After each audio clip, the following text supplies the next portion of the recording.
আসসালামু আলাইকুম। আজকে মাগরিবের নামাজের আগে ইমাম সাহেব মসজিদে সালাম বিষয়ে একটা কথা বলেছে।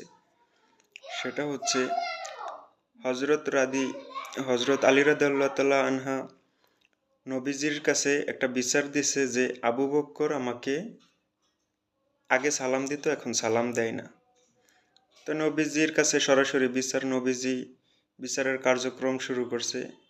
আবু বক্করকে জিজ্ঞেস করছে, আবু বক্কর তুমি আলীকে সালাম দাও না কেন?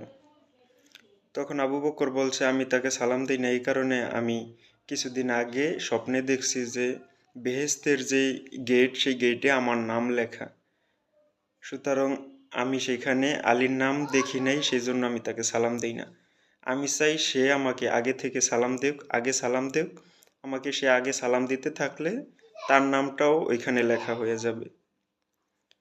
সুতরাং এর থেকে এটাই বোঝানো হয়েছে যে সালামের মর্যাদা, যে ফার্স্ট টাইম সালাম দেয় তার মর্যাদা অনেক। সুতরাং সবাই সবাইকে সালাম দিবেন। ভিডিওটা এই পর্যন্তই। আসসালামু আলাইকুম, ভালো থাকবেন সবাই।